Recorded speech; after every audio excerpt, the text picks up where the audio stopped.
नमस्कार दोस्तों। RPSC assistant professor zoology interview से रिलेटेड 3 वीडियो इससे पहले मैंने आपको बता दिए हैं, जिसमें एक में हमने जनरल जो बातें आपको पता होनी चाहिए इंटरव्यू के लिए, उसके संदर्भ में 2 वीडियो हमने जूलॉजी पेपर फर्स्ट के रिगार्डिंग बनाए हैं। वहां से हमारे बहुत सारे साथियों के द्वारा आपस में बात करके और कुछ महत्वपूर्ण क्वेश्चंस को संकलित करके आपके लिए मैंने प्रोवाइड करवाया था और आप सभी साथियों को बहुत अच्छा भी लगा है और सभी के फोन कॉल्स और मैसेज भी आ रहे थे कि सर बिल्कुल इसी पैटर्न में आप पेपर सेकंड के लिए भी इंटरव्यू के लिए क्या चीजें हम तैयार करें, इससे रिलेटेड कुछ क्वेश्चंस, कुछ फैक्ट्स, कुछ कॉन्सेप्ट बताइए। इसी को लेकर मैंने आज ये वीडियो बनाया है, जूलॉजी पेपर सेकंड। देखिए, RPSC assistant professor zoology interview preparation and strategy. इस वीडियो में हम पेपर सेकंड के बारे में बात करेंगे, जिसमें 5 यूनिट है और इसमें से कौन कौन से कॉन्सेप्ट या क्वेश्चंस आपको प्रिपेयर करने चाहिए। मैं Hemraj Gurjar, assistant professor zoology, और इस इंटरव्यू सीरीज से रिलेटेड या आपको कोई और भी क्वेश्चंस पूछने हैं तो ये हमारे व्हाट्सएप नंबर है 9351047315। देख लीजिए। आइए शुरू करते हैं। जूलॉजी पेपर सेकंड में आपको कौन से कॉन्सेप्ट पर बहुत अच्छे से ध्यान देना है, क्लियर है? आइए, पहला है टीलोमियर। इस टीलोमियर की स्ट्रक्चर, इसके फंक्शंस और इस टीलोमियर का एजिंग और कैंसर के साथ क्या रिलेशन है, ये एक बहुत महत्वपूर्ण टॉपिक है इंटरव्यू के लिए। और क्लियरिटी के साथ मैंने आपको बता दिया है, आपको टीलोमियर, स्ट्रक्चर, फंक्शन और टीलोमियर का एजिंग और कैंसर के साथ क्या रिलेशन है, इसको बहुत अच्छे से तैयार करना है। और प्रत्येक वीडियो में मैं आपको एक लाइन बार बार रिपीट करता हूं, आप जो भी कंटेंट तैयार करें, किसी को अपने सामने बैठाकर उसके सामने एक बार बोलने का प्रैक्टिस जरूर कर लें। अगर आप ऐसा कर लेंगे तो एक फ्लुएंट तरीका आपके पास आ जाएगा और फिर आप परेशान नहीं होंगे कि इसके बाद क्या करना है। और मैंने आपको कहा है, अगर पिछले 2 वीडियो के कंटेंट को आपने बहुत अच्छे से तैयार कर लिया तो अब इसके लिए आपको ज्यादा परेशान होने की जरूरत नहीं पड़ेगी। Signalling pathway, autocrine, paracrine, endocrine, इनमें आपस में डिफरेंट और प्रत्येक का एक एक एग्जाम्पल भी आपको तैयार कर लेना है। ऑटोक्राइन, पैराक्राइन, एंडोक्राइन, इनमें आपस में क्या डिफरेंस है और एक एक का एग्जाम्पल भी देखिए। नेक्स्ट है vaccine. How atypical vaccine generates immunity. एक सामान्य जो वैक्सीन है वो इम्यूनिटी कैसे जनरेट करता है, इसका कॉन्सेप्ट मुझे पता है, ये आपको आता है, लेकिन आपको एक फ्रेम बना लेना है कि मेरे को इस क्वेश्चन को इस तरीके से अप्लाई करना है, बोलना है। वैक्सीन की जब बात आएगी तो फिर से आपको कोरोना के बारे में याद दिलाया जा सकता है, और कोरोना के वैक्सीन, और इस पर अभी कंट्रोवर्सी भी रही थी कोविशील्ड वैक्सीन के बारे में, तो उसके संबंध में भी आप थोड़ी बहुत जानकारी रख लें। Antigen, antigen presenting cell, lymphocyte और एंटीबॉडी प्रोड्यूस कैसे होती है, ये वैक्सीन से रिलेटेड जानकारी आप बहुत अच्छे से तैयार कर लें। चलिए,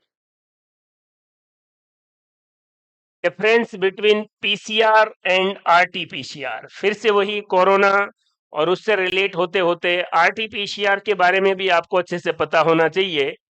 और दूसरा क्वेश्चन है डिफरेंस बिटवीन के सेलेक्टेड स्पीसीज और आर सेलेक्टेड स्पीसीज। इन दोनों स्पीसीज में क्या अंतर है और इनकी प्रॉपर डेफिनेशन आपको अच्छे से तैयार कर लेनी है। सांबर साल्ट लेक के बारे में, वहां का करंट इकोलॉजिकल स्टेटस क्या है, और वहां एक माइग्रेटरी बर्ड है फ्लेमिंगो, उसके बारे में भी जानकारी। क्लियर है? ये जो वीडियो मैं आपको बता रहा हूं ये आपकी मदद करेंगे। अब आपसे क्या पूछा जाएगा तो वो तो उसी समय निर्धारित होगा, लेकिन अगर आप पिछले 2 वीडियो पेपर फर्स्ट से रिलेटेड और अब 2 वीडियो और हम पेपर सेकंड से रिलेटेड, फिर उसके अलावा आपको और लगेगा तो हम रेगुलर 15 तारीख तक आपको ये इंटरव्यू सीरीज के माध्यम से जो भी द बेस्ट कंटेंट होगा वो तैयार करके आपको प्रोवाइड करते रहेंगे, ताकि इंटरव्यू से पहले आप कॉन्फिडेंट और आपको मदद मिल सके और अपने आप को आप द बेस्ट तरीके से वहां पर प्रेजेंट कर पाए। देखिए, तो migratory bird flamingo, differentiate between habitat and ecological निके। ये बहुत कॉमन और फेमस क्वेश्चन है, और इकोलॉजिकल निके या निके की डेफिनेशन तो आप अच्छे से प्रिपेयर करके जाइए। जैसे आपको नीश भी बोल सकते हैं, इसे निके भी बोल सकते हैं। हैबिटेट और निके में डिफरेंस और नीश की एग्जैक्ट डेफिनेशन आप एड्रिनलिन एंड कॉर्टिसोल, इन दोनों हार्मोन के फिजियोलॉजिकल इफेक्ट और आपस में इनका क्या डिफरेंस है, और क्या ये दोनों ही स्ट्रेस से संबंधित है। इस कंफ्यूजन से कई बार स्ट्रेस हार्मोन कौन सा, एड्रिनलिन, कॉर्टिसोल या दोनों ही हैं, तो ये सारे कंफ्यूजन को क्लियर करते हुए इन दोनों के फिजियोलॉजिकल इफेक्ट और आपस में अंतर को आप बहुत अच्छे से तैयार कर ले। ये बहुत अच्छा क्वेश्चन है इंटरव्यू के लिए, एड्रिनलिन और cortisol. Counter current mechanism in human kidney, और इसी से जुड़ा, किडनी से जुड़ा एक और कॉन्सेप्ट है रास। इस रास को तो आप बहुत अच्छे से तैयार कर ही लें। क्लियर है? और काउंटर करंट मैकेनिज्म, इसको भी बहुत अच्छे से तैयार कर लें। Insulin regulate carbohydrate metabolism.